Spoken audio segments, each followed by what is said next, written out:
আমি চ্যালেঞ্জ করছি, সমগ্র করচাবুক সংকলন অবলম্বনে করছি।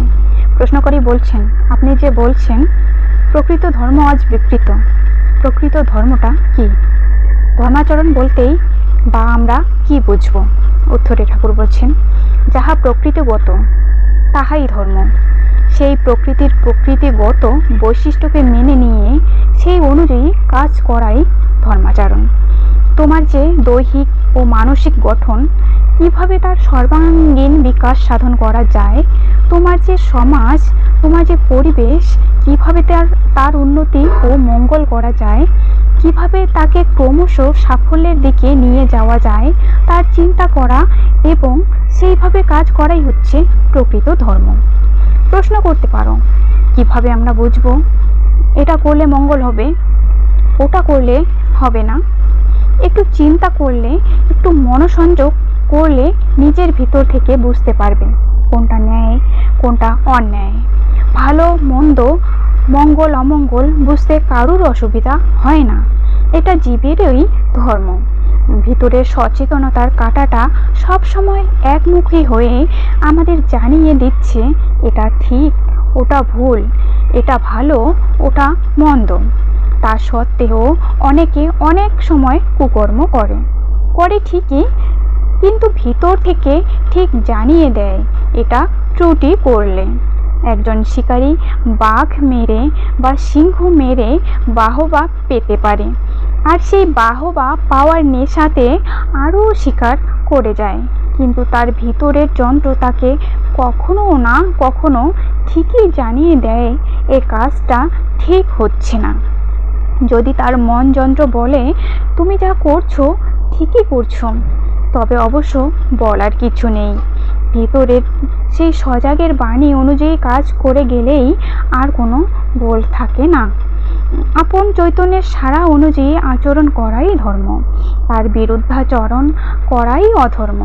সুতরাং মনের সেই দিকদর্শন যন্ত্রের দিকে তাকিয়ে কাজ করে যাও। কোনটা ভালো, কোনটা মন্দ, কোনটা গ্রহণ করা উচিত, কোনটা বর্জন করা উচিত, সেই সম্বন্ধে আমাদের ইন্দ্রিয়গুলি খুবই সচেতন। ব্যবহারিক ক্ষেত্রে কার সঙ্গে কিভাবে আচরণ করতে হবে বা না হবে, আমাদের সেন্স অর্গ্যান কাজ করার আগেই সে বিষয়ে সতর্ক করে দিচ্ছে, সজাগ করে দিচ্ছে। দিক নির্ণয় যন্ত্রে যেমন কাঁটা সব সময় উত্তরমুখী হয়ে পথিকদের দিক ঠিক করে দেয়, দিক ভ্রান্ত হলেও সেই দিকে যন্ত্রের দিকে তাকিয়ে পথিক আবার তার নির্দিষ্ট দিক ঠিক করে নিতে পারে, তেমনি প্রত্যেকের মনের মাঝে একটি দিকদর্শন যন্ত্র তাকে ঠিক দিক দেখিয়ে দিচ্ছে, চলার গতির দিকটা বুঝিয়ে দিচ্ছে, জানিয়ে দিচ্ছে এটাই ধর্মের পথ, সত্যের পথ, কল্যাণের পথ। সুতরাং এ পথেই চলো। আবার প্রকৃতি বা সৃষ্টির নিয়ম অনুযায়ী সতর্কও করে দিচ্ছে, এটা ঠিক নয়, এটা উচিত নয়। সেই সতর্কতার কাঁটার দিকে নজর স্থির রেখে পথ চললে দিগ্ভ্রম কখনোই হবে না। মাঝে মাঝে সাংসারিক ঝড়ঝাপটায় পথ হারিয়ে ফেললেও আবার তাকে খুঁজে পাবে, গন্তব্যে ঠিকই পৌঁছাবে। একটা সহজ দৃষ্টান্ত দিচ্ছি। জিহ্বাতে একটা বিজাতীয় বস্তু এসে পড়লেই তাকে থু করে তৎক্ষণাৎ ফেলে দিচ্ছে। চোখে যদি ধূলিকণা এসে পড়ে, স্বাভাবিকভাবে চোখের জল এসে তাকে বার করে দেবে। সেই রকম সমস্ত ইন্দ্রিয়গুলো সদা সর্বদা সতর্ক থাকে সেখানে, যাতে কোনো ক্ষতিকারক কিছু এসে না পড়ে। অনিচ্ছাকৃতভাবে হঠাৎ কিছু এসে গেলে প্রকৃতির স্বাভাবিক নিয়ম অনুযায়ী সে তাকে দূরে ঠেলে ফেলে দেবে। যতক্ষণ সেটা সরে না যায় ততক্ষণ সে ক্রমাগত যুদ্ধ করেই চলে, আর যেটা গ্রহণীয় সেটাকে স্বাভাবিকভাবেই নিজের সঙ্গে মিলিয়ে নিয়ে গ্রহণ করে। আমরা যে খাদ্য গ্রহণ করি, শরীরের পুষ্টির জন্য তার কতখানি গ্রহণীয় আর কতখানি বর্জনীয়, শরীরের ভিতরের যন্ত্রগুলোই তা ঠিক করে দেয়।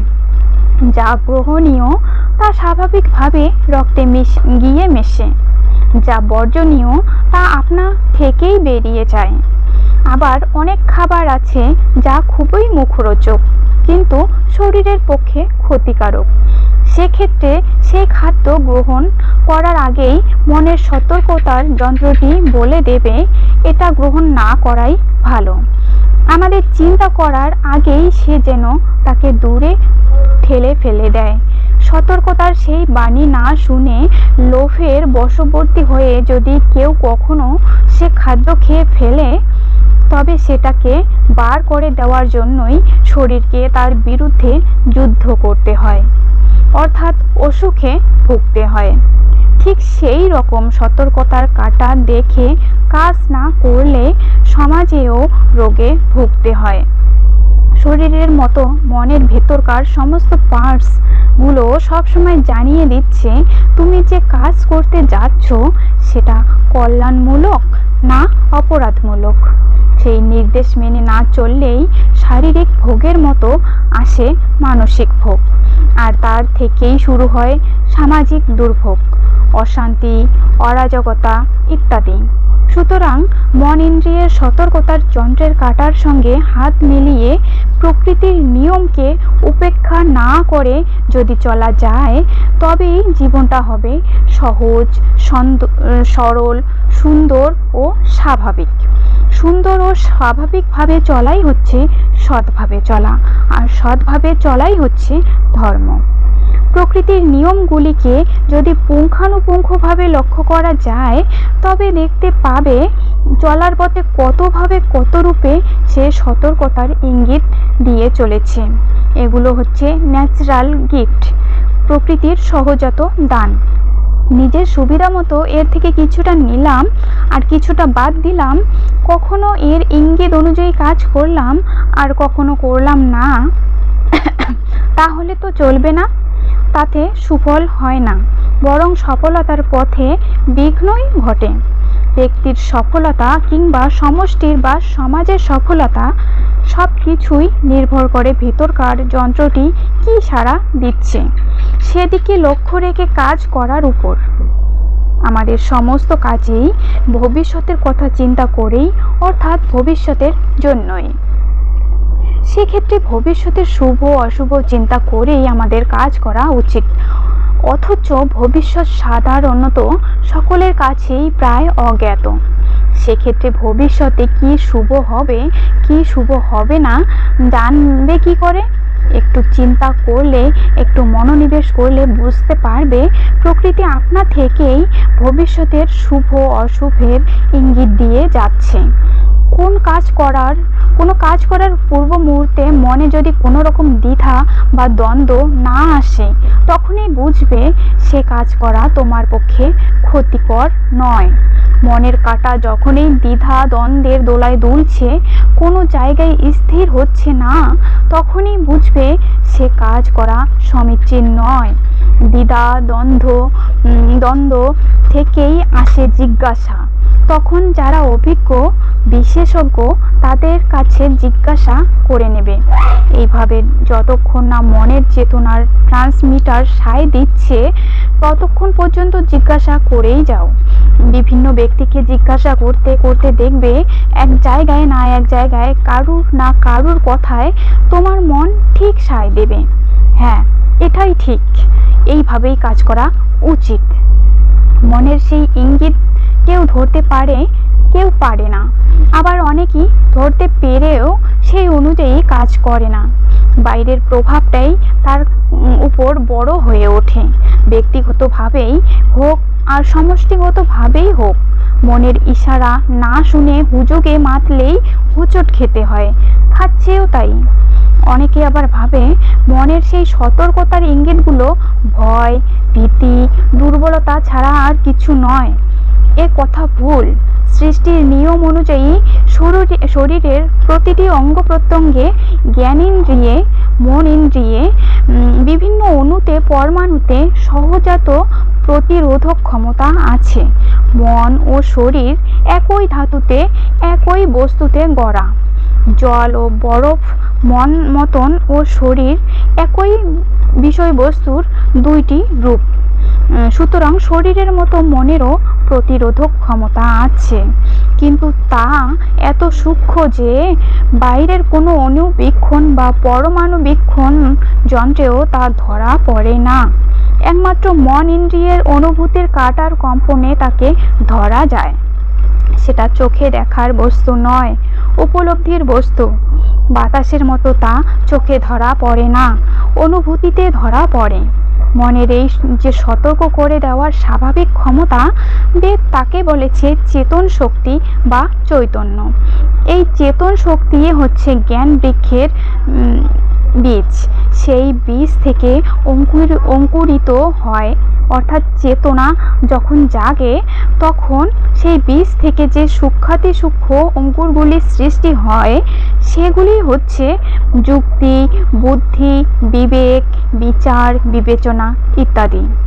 এই বুদ্ধি, বিচার, বিবেচনার অঙ্কুর থেকে ঠিকভাবে যে উদ্ভিদ মনের মাটি ভেদ করে বাইরে প্রকাশিত হয়, তাহাই কর্ম, জ্ঞান বৃক্ষের কাণ্ড, কর্মকাণ্ড। এই বিবেচনাজাত কর্মকাণ্ডই বিভিন্ন শাখা প্রশাখায় বিভক্ত হয়ে ডালপালা বিস্তার করে ধীরে ধীরে চারিদিকে ছড়িয়ে পড়ে। সবগুলির একত্রিত নাম হচ্ছে জ্ঞান। সেই চেতনা থেকে উদ্ভূত জ্ঞান বৃক্ষের ফলই হচ্ছে শক্তি, শৃঙ্খলা, উন্নতি, সমন্বয়, সহযোগিতা, সমাধান ইত্যাদি। এই জ্ঞান বৃক্ষকে আগাছা থেকে রক্ষা করতে পারলেই তার সুপক্ষ ফলগুলি পেতে আর বেগ পেতে হবে না। তবে সে বৃক্ষকে আগাছা থেকে রক্ষা করা দরকার। চেতনা থেকে উদ্বুদ্ধ না হয়ে এদিক ওদিক কিছু মাথাচাড়া দিয়ে উঠলেই বুঝতে হবে সেগুলি আগাছা। তৎক্ষণাৎ সেগুলিকে সমূলে উৎপাটিত করতে হবে। তা না হলে ক্ষেত্রের ক্ষতি, বৃক্ষের ক্ষতি, পরিবেশেরও ক্ষতি। আগাছার শক্তিও তো কম নয়, তাই সেগুলোকে সমূলে উৎপাটিত করাই বিধি। এই যে চেতনার বীজ থেকে বিভিন্ন স্তরের মধ্যে দিয়ে জ্ঞান বৃক্ষের উৎপাদন, আগাছা থেকে তাকে রক্ষা করা, উপযুক্ত পরিবেশ তৈরি করে তাকে ঠিকমতো বাড়িয়ে তুলতে সাহায্য করা, তার ফলগুলিকে উপযুক্তভাবে কাজে লাগানো, সেটাই ধর্ম। এছাড়া ধর্ম আলাদা কিছু নয়। এক বাক্যে প্রকৃতির নিয়ম অনুযায়ী চলাই ধর্ম। এক কথায় সত্যই ধর্ম। বীজ থেকে গাছকে বিকশিত করতে হলে যেমন আগাছার উৎপাটন করতে হয়, তেমনি সত্য বা ন্যায়ের প্রতিষ্ঠা করতে হলে অন্যায়ের বিরুদ্ধে দাঁড়াতেই হবে। অসত্যকে সমূলে বিনাশ করতে হবে, সেটাও ধর্মের অঙ্গস্বরূপ। পাপ পুণ্য, স্বর্গ নরক, দেবদেবীর দোহাই দিয়ে কাল্পনিক গল্পকথা বলে কেউ যদি তোমায় বোঝায় এটা করো না, ওটা করো, ওটা ঠিক নয়, এটা ঠিক, মনের যন্ত্রে যাচাই না করে তাকে নির্বিচারে গ্রহণ না করাই ভালো। বেদ বলছে, তোমার সম্মুখে যা কিছু আসুক, যার কাছ থেকেই আসুক, তোমার যুক্তির যন্ত্রে ফেলে আগে তাকে তন্ন তন্ন করে বিশ্লেষণ করে বুঝে নাও, তারপর গ্রহণ করো। তোমার সেই যন্ত্রে যদি কোনো রকম সায় না পাও, তবে অবিলম্বে সে চিন্তা বর্জন করবে। কারুর কথায় বা কোনো কিছুর দোহাইতেও তাকে গ্রহণ করবে না। আজও চারিদিকে এমন অনেক লোক আছে যারা পাপ পুণ্য, স্বর্গ নরক, দেবদেবীর দোহাই দিয়ে সমাজকে শুধু দহন করেই চলেছে। সে দহনে দুধ আসছে না, রক্তই শুধু নিঃশেষিত হচ্ছে। তারা অনিষ্টকারী, আগাছার সৃষ্টিকারী। এদের আমল না দেওয়াই ভালো। এরকম যেখানে দেখবে লাঠি সেখানে ধরবে, ক্ষমার প্রশ্ন তো ওঠেই না। বরং সেক্ষেত্রে লাঠি যদি না ধরো, সে অপরাধ প্রমাতে বর্তাবে। তাই বলছি, পাপ পুণ্যের দোহাইকে নর্দমার জলে ভাসিয়ে দিয়ে বিবেকের দোহাই অনুযায়ী কাজ করো। এই যে আমি বলছি, তোমার চেতনার কাঁটা যে দিক নির্দেশ করছে সেইভাবে কাজ করো। এটা কেউ আমি বিনা বিচারে গ্রহণ করতে বলি না। ফেলো তাকে তোমার মনের যন্ত্রে, দেখো কম্পাসের কাঁটা কোন দিক নির্দেশ করছে, বোঝো তার ইঙ্গিত। তারপর সেই অনুযায়ী কাজ করো। দেখবে আমি যা বলছি তোমার চেতনার যন্ত্র সেই কথাই বলছে। বাইরের প্রভাবে একথা হয়তো অনেকে অনেক সময় স্বীকার নাও করতে পারে, কিন্তু মনের কাছে তো ফাঁকি চলে না, সেখানে তোমাকে স্বীকার করতেই হবে। মনের ডাকে সাড়া না দিয়ে বাইরের ডাকে সাড়া দেওয়া হচ্ছে বলেই আজকের সমাজে এত অশান্তি, এত অবিচার, এত অনাচার, এত অরাজকতা, দরদের বদলে এত গলদ। বেশি দূর যেতে হবে না, আমরাই এক বর্তমান সন্তানের কথা বলি। বহু সাধুসঙ্গ করার পর সে আমার আশ্রয়ে এসেছে। 12 বছর ধরে সে তীর্থ সাধন, সাধু সন্দর্শন আর সারা ভারতে তীর্থ পরিক্রমণ করে বেরিয়েছে। বহু সাধুসঙ্গ করার পর সেই সাধক আমার কাছেও এলো। ভগবান সম্বন্ধে এবং ভগবত প্রাপ্তি সম্বন্ধে আমার কাছ থেকেও কিছু জানতে চায়। তার সঙ্গে আলাপ করে বুঝলাম সে সত্যিই আগ্রহশীল, নিষ্ঠাবান, পরম ভক্ত। সহজ সরল মনে সে ভগবত চিন্তায় দিবারাত্র বিভোর থেকেছে। ভগবত প্রাপ্তির জন্য তাকে যে যা বলেছে সে তাই করেছে। দিনের বেলায় সিদ্ধ ভাত আর রাত্রে কিছু দুধ, এই তার আহার। যেটুকু না হলে নয় সেটুকুই তার বস্ত্র। মনের মধ্যে কোনো রকম ঘোর প্যাঁচ নেই। অল্প সময়ের মধ্যেই সে আমার অন্তরঙ্গ ও প্রিয় হয়ে উঠল। তাকে জিজ্ঞাসা করলাম, 12 বছর ধরে তো বহু মঠ মন্দির, দেব দর্শন, তীর্থ দর্শন করলে, কিছু সাধনও কাম করলে না, স্বর্গের সিঁড়ির কোন পর্যন্ত উঠতে পারলে? সে সরল মনেই আমাকে জানালো, প্রথম দিন যেখানে দাঁড়িয়েছিলাম মনে হচ্ছে আজও সেখানেই দাঁড়িয়ে আছি। একটু রগড় করেই বললাম, শুনেছি রাবণ স্বর্গের সিঁড়ি তৈরি করতে চেয়েছিলেন। ও কাজটা যদি তিনি করে যেতে পারতেন তবে আর তোমাকে এতটা পরিশ্রম করতে হতো না, অনেক সহজেই স্বর্গে পৌঁছে যেতে পারতে। সাধকও হয়তো একটু রগড় করেই বলল, সাধুর বেশ ধরে চুরি করেছিল বলেই হয়তো স্বর্গের সিঁড়ি তৈরি করা তার পক্ষে সম্ভব হলো না। তাই আমি তাই সত্যিকারের সাধুর সন্ধানে বেরিয়েছি, যিনি স্বর্গের পথ দেখিয়ে দিতে পারবেন। আপনার কাছেও এসেছি তারই সন্ধানে। আমি সাধককে বললাম, সাধক, বড় সত্যি কথা বলেছ। সাধুর ছদ্মবেশে যারা পরধন হরণ করে তারা কখনোই সত্যের সন্ধান দিতে পারে না। আমাদের বেদও সেই কথাই বলছে। মহানের বেশ ধরলেই মহান হয় না। রঙ্গমঞ্চে অভিনয়ের মতো সাময়িকভাবে আনন্দ বিচরণ করলেও স্বর্গের পথ, চিরন্তন আনন্দের পথ নির্দেশ করতে পারে না। তারপর তাকে আবার জিজ্ঞাসা করলাম, সাধক, তুমি তো বহু সাধু সন্ন্যাসীর কাছে গেছো, তাদের জিজ্ঞাসা করনি এত পরিশ্রম, এত কৃচ্ছ সাধন করা সত্ত্বেও তোমার ভগবত দর্শন না হওয়ার কারণটা কি? সাধক বলল, জিজ্ঞাসা করেছি। তাদের মধ্যে অনেকেই বলেছেন পূর্বজন্মে এমন কোনো দুষ্কর্ম করেছি যার ফলে এ জন্মে এত সাধনা করেও ফল পাচ্ছি না। আবার অনেকে বলেছেন আমার মধ্যে এখনো কাম, ক্রোধ, লোভ, মোহ, আকাঙ্ক্ষা রয়ে গেছে, তারই জন্য সাধনায় বাধা পড়ছে। আমিও চিন্তা করে দেখলাম, পূর্বজন্মে কি করেছি না করেছি তা তো জানি না, কিন্তু এ জন্মে যে কামনা বাসনা সম্পূর্ণ রূপে ত্যাগ করতে পারিনি সেটা তো ঠিক কথাই। তাই আবার নতুন করে কামনা বাসনা জয় করার সাধনা করছি। আপনি এ বিষয়ে কিছু উপদেশ দিয়ে আমায় সাহায্য করুন। আমি জিজ্ঞাসা করলাম, তুমি কি শুধু কামনা বাসনা কি করে জয় করা যায় সেটা জানতেই আমার কাছে এসেছো? সাধক বলল, ভগবত দর্শনের জন্য, ঈশ্বর সম্বন্ধে জানার জন্য আমি আপনার শরণার্থী। আমি বললাম, সে কি, এ যে বললে কামনা জয়ের সাধনা করছো, আবার একটা কামনার পিছনেই ছুটে বেড়াচ্ছ। ভগবত দর্শনের ইচ্ছা, সেটাও তো একটা বাসনা, তাই নয় কি? শুধু নারী মুখ দর্শন করব না বললেই কি কামনা জয় করা হলো? না, কামনা জয়ের সাধনা হলো। নারী সঙ্গের জন্য ছোটাছুটি, সেটা যদি কাম হয়, তবে সাধু সঙ্গের জন্য ছোটাছুটি, সেটাই বা কাম হবে না কেন? আর ভগবত দর্শনের জন্য পৃথিবীর এই প্রান্ত থেকে ও প্রান্ত পর্যন্ত উন্মাদ হয়ে ছোটা, সেটা কামনা নয়, বরং কামনা জয়ের পন্থা। এটাই বা কেমন কথা? উভয় স্থানেই তো একই প্রতিক্রিয়া, সেই হা হুতাশ, উহ আহ আর পারি না, একটু দর্শনের জন্য, একটু স্পর্শনের জন্য ছোটাছুটি, কান্নাকাটি, বিরহ, বেদনা, কথা তো একই। তবে একটা ধর্ম আর একটা অধর্ম হবে কেন?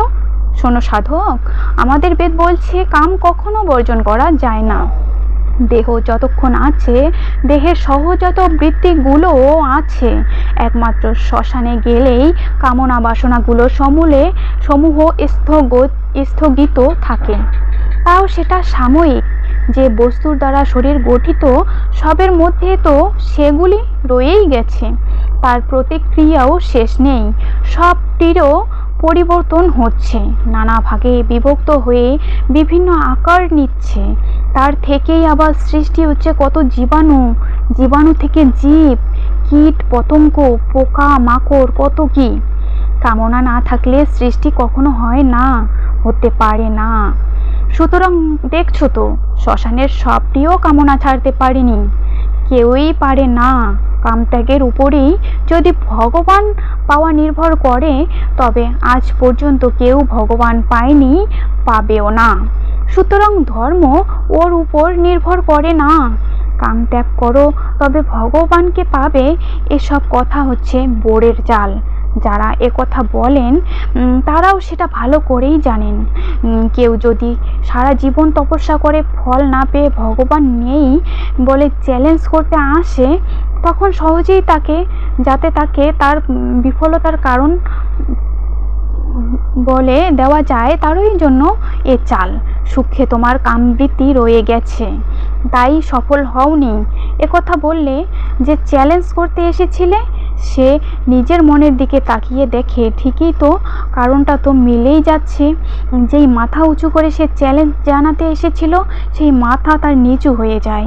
ওদিকে যিনি বোরের চাল দিয়ে রেখেছিলেন, তিনিও ফোঁস-করা সাপের মাথায় মন্ত্র পড়ে খালাস হয়ে গেলেন। বেচারি সাধক, কাম যে আদৌ কেউ ত্যাগ করতে পারে না, একথা তার আর সে বোঝে না। সেভাবে আমি ছাড়তে পারিনি, কিন্তু অমুক মহারাজ, অমুক ব্রহ্মচারী, অমুক আনন্দ তো ছাড়তে পেরেছেন, তাই তার দর্শন হয়েছে, আমার হয়নি। প্রত্যেকেই তাই ভাবছে। তথাকথিত মহাজনরা ছদ্মবেশ খসে যাওয়ার ভয়ে বা লজ্জায় একথা স্বীকার করছেন না, আর তথাকথিত সাধারণরা তাদের যা বোঝানো হয়েছে তাই বুঝে শুধু ছোটাছুটি করে ঘুরেই মরছে। আমি সত্যিই লজ্জা অনুভব করি একথা ভাবতে যে আজও হাজার হাজার সাধু সন্ন্যাসী আছেন যারা বলছেন আমরা কাম বর্জন করেছি।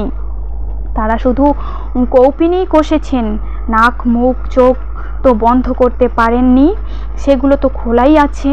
কানে কি তারা সীসা ঢেলে দিতে পেরেছেন চোখে ঠুলি বাঁধতে?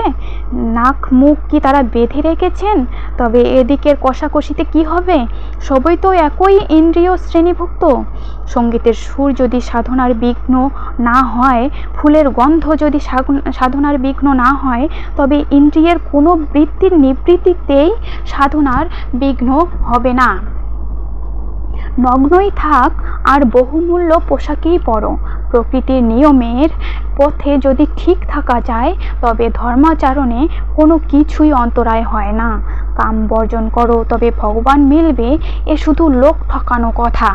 কেমন জানো, দৈত্য তার প্রভুকে বলছে প্রতিদিন একটা করে কাজ দিতে হবে, তা না হলেই ঘাড় মটকে খাবো। দৈত্যকে দিয়ে রাজ্য পত্তন করা হলো, রাজপ্রাসাদ গড়া হলো, তারপর প্রজা সৃষ্টি করে সে নিজেও রাজা হয়ে বসলো, রানীও আনা হলো, কিন্তু তারপর আর কাজ নেই। কাজ দিতে না পারলেও এই তো দৈত্য ঘাড় মটকাবে। এবার কি করা যায়? তখন নিজের একটা কোঁচকানো দাড়ি ছিঁড়ে দিয়ে দৈত্যকে বলা হলো, নাও বাঁকা দাড়ি সিধা করো। দৈত্য বসে বসে দাড়ি সিধা করে, দাড়িও সিধা হয় না, দৈত্যর কাজও আর ফুরায় না। এদিকে দৈত্যর দৌলতে যে রাজা হলো, সে তাকে ফাঁকি দিয়ে রাজ্য, রাজপ্রাসাদ, রানী সব ভোগ করে নিল। এখানকার অবস্থাও তাই। কাম বর্জনও হয় না, ভগবত দর্শনও মিলবে না। ওদিকে ভক্তের হাতে ভিক্ষার ঝুলি তুলে দিয়ে বলে দেওয়া হলো, ভগবত কৃপা যদি পেতে চাও, কাম বর্জনের সাধনা করো। তাকে একদিকে ব্যস্ত রেখে তারই সব সম্পত্তি ভোগ দখল করে ভাগ বাটোয়ারা হয়ে গেল। বেচারি ভক্ত সাধক জানতেও পারল না তার একুল উকুল দুকুল গেল। এইভাবে লোক ঠকানো যে কত বড় অন্যায়, কত বড় অপরাধ, তার ভাষায় ব্যক্ত করা যায় না। আজকের সমাজে এ ধরনের কথাই সকলকে বিভ্রান্ত করছে, ভুল পথে চালিত করছে, প্রতিটি বিষয়কে বিষিয়ে তুলছে। যারা এই কাজ করছে তাদের বিরুদ্ধে সংঘবদ্ধভাবে প্রতিবাদ জানানো দরকার। আমিও প্রতিবাদ জানাচ্ছি, আর সেই সঙ্গে আমি চ্যালেঞ্জ করছি, পৃথিবীর অগণিত জনগণের একজনও যদি বুকে টোকা দিয়ে বলতে পারে, হ্যাঁ আমি কাম বর্জন করে সন্ন্যাসী হয়েছি বা ভগবান পেয়েছি, তবে আমি বেদ নিয়ে তার পায়ে অঞ্জলি দেব। যা ভাবছো তা নয়, কাম ছাড়াটা অত সহজ নয়।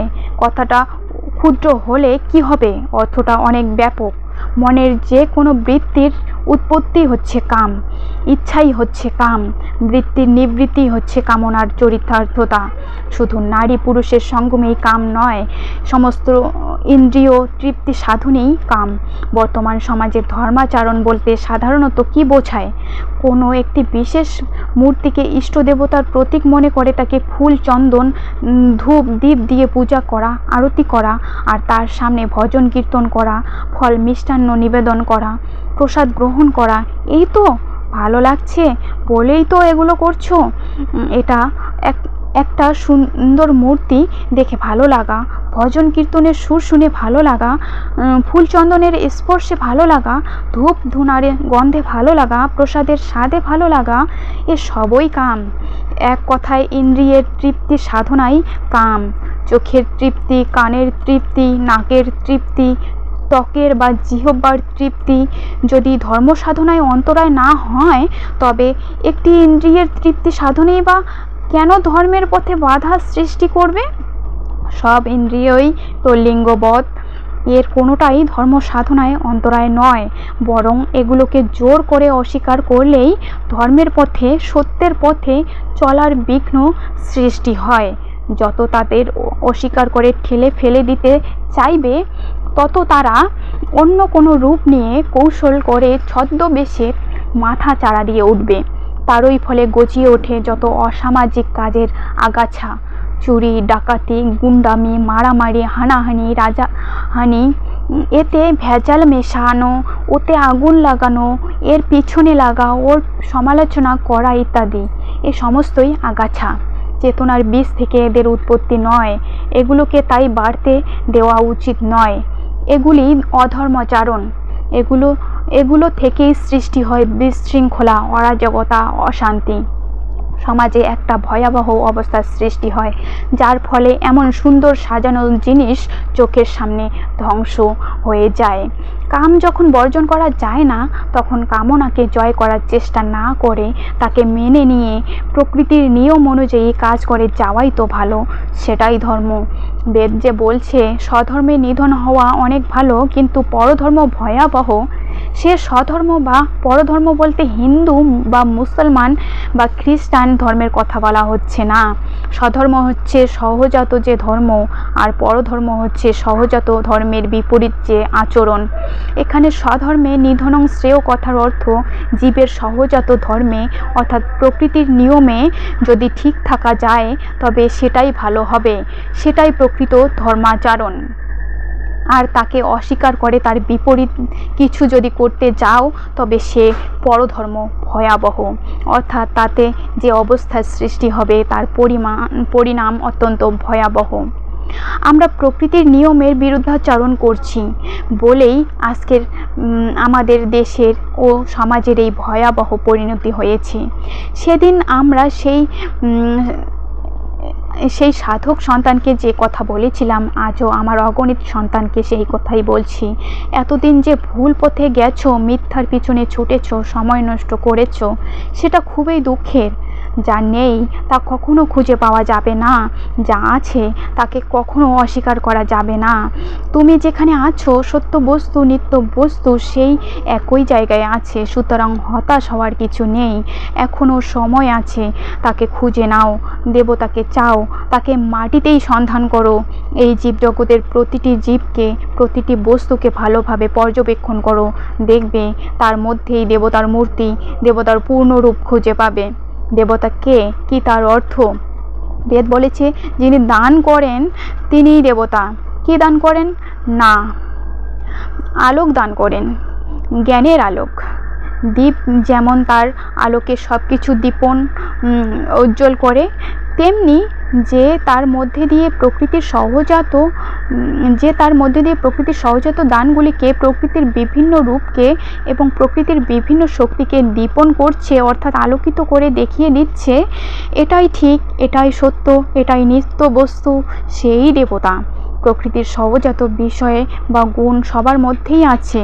সে গুণগুলিকে যে নিজের মধ্যে স্বচ্ছভাবে দীপ্তভাবে ফুটিয়ে তুলতে পেরেছে সেই দেবতা, যার ভিতর দিয়ে বিরাটের সুর প্রবাহিত, বিরাটের রূপ প্রস্ফুটিত, সর্বগুণে যে গুণান্বিত, সেই সর্বগুণে গুণময়ই হচ্ছে দেবতা।